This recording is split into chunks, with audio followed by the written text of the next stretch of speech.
Good morning, everybody. We are getting ready to harvest some things because we have a lot of things to harvest. And guys, it's so cute right now. I'm seeing all these little birds that are eating like the seeds from that Thai basil. So there's probably going to be Thai basil everywhere. Hi everyone, welcome back to my channel. I'm Shamira Benson, one part of Team Benson, and it is going to be a big harvest day. So guys, we are getting ready to hit those really hot triple digits. Like, it's forecasted that we're going to be in the 102s, 103s, 104s, and our nights have gotten up to mid 70s. So we're getting close to those 80-degree nights. So what I want to do is I want to get all of the stuff that shouldn't be in here anymore out, and then some of the stuff like the Swiss chard kind of cut back so that then I can start putting up my shade cloth and getting everything ready for those really hot summer temperatures. We've been enjoying these nice weather and greatness, but I feel like this heat has come too soon. Okay, so we are gonna start out here in the like bed part of my, well, like the in-ground bed part of my garden. And I have some beets and some tomatoes and all those different things. I like to make sure I'm really on my tomatoes when it gets this hot because I don't want them to like explode because sometimes that can happen. So I'm starting out here. As you can see, my beet leaves are totally just wilted and not happy anymore. So I'm gonna go ahead and pull these beets. I'm gonna save all of these leaves for mulch, and then we're also gonna get to these red tomatoes. So guys, these are the last of my little baby beets. These were the smallest ones that were left in the garden, and I'm pretty excited about it. I had a really good beet harvest this year. Like, this year was great for beets. So these are gonna get pickled, I think, and I'm gonna take all these leaves off and let those go for mulch. It is windy out today, but would you look at these nice little tomatoes? This is great. And my early girls are like a medium-sized tomato. They're not like those like huge slicers, but I like this size because we like to make caprese salad.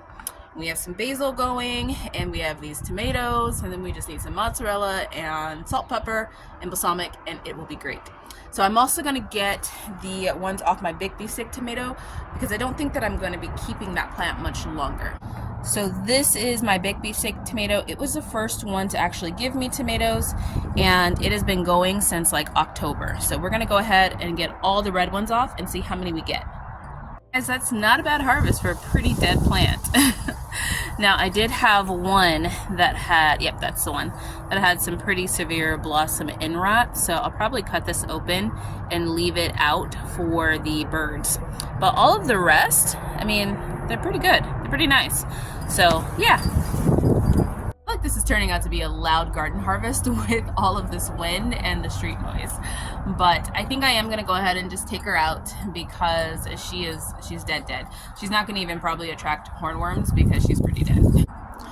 Okay guys, I'm going to skip the obvious thing that I need to harvest right now, which is the black cherry tomato, and I am going to go to some of the other things just because it's getting really windy.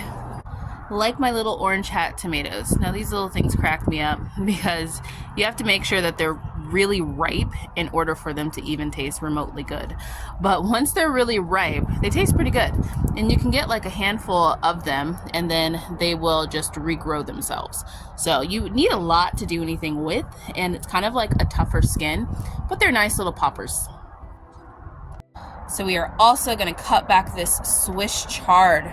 Now my Swiss chard, I think that it's still going to go pretty far, maybe a couple more like weeks into the summer, but I don't want it to get like to where it's getting ready to bolt. So I'm going to go ahead and I'm going to cut it all the way back and see what it's looking like. So guys, this Swiss chard back here has a little bit of powdery mildew. The one in the very back, the one in the front looked just fine, so that one I'm saving. So all of this one in the back, I think I'm going to pull all of these because they're starting to bolt too. As you can see, this one right here is that stem on it is a lot longer. So I'm going to go ahead, pull these three in the back, and we're going to keep this one in the front, these two, and then I'm going to take a look at these leaves. Let's see what these look like. Yeah, these have some powdery mildew on them too. So I'm going to go ahead, pull all these, put all of these in my mulch bucket so that then we can save these for mulch. Now, not everything in our garden is meant for us to eat. I always say that. Sometimes it's meant for us to give it back to the garden.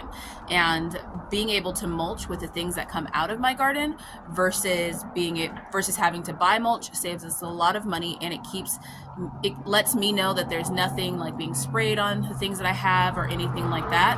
And then also it lets me know that I'm safe to feed those things to my worms. So Swiss chard, it's gone pretty long. I don't know where this wind is coming from, but the Swiss chard has gone pretty long. I'm pretty excited about it. So I'm gonna go ahead, get this just kind of taken out. We'll leave that one Swiss chard in there and see if it'll keep producing. And yeah, at least we'll have some mulch in a couple of days. Now the next thing I want to dig up is all of this garlic. Now I don't want to ruin my amaranth, so I want to go ahead and pull the garlic before the amaranth's roots get too big. I tried transplanting those ones, but I don't think they look too great.